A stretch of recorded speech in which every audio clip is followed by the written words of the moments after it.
টলিপাড়ার most eligible ব্যাচেলারদের তালিকা থেকে কি সত্যিই তবে নাম কেটে গেল অম্বরীশ ভট্টাচার্যের? তিনি নাকি আজ থেকে পাক্কা 1 বছর আগেই চুপি চুপি 7 পাকে বাঁধা পড়ে গিয়েছেন।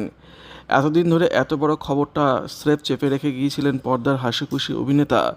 খবরটি বাজারে ছড়াতেই নেটপাড়ায় একেবারে হইচই কাণ্ড। অনুরাগীদের বুকে যেন হাতুড়ির ঘা। তা অম্বরীশের অর্ধাঙ্গিনী কে হলেন? টলিপাড়ার কেউ নাকি? ব্যাপারটা একটু খোলসা করে বলা যাক। তবে প্রথমেই বলে রাখি, এই বিয়ের মূল হোতা তথা ঘটক আর কেউ নন, স্বয়ং পরিচালক কৌশিক গঙ্গোপাধ্যায়।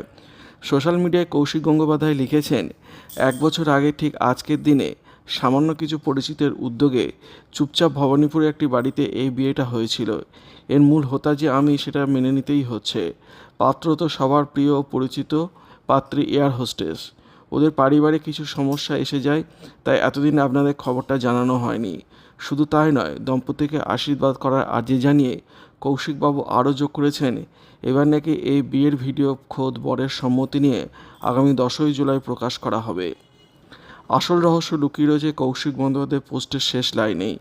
10ই জুলাই কোনো বিয়ের ক্যাসেট নয়, বরং মুক্তি পেতে চলেছে কৌশিক গঙ্গোপাধ্যায়ের বহু প্রতীক্ষিত ছবি আজ অর্ধাঙ্গিনীর ট্রেলারের ঝলক।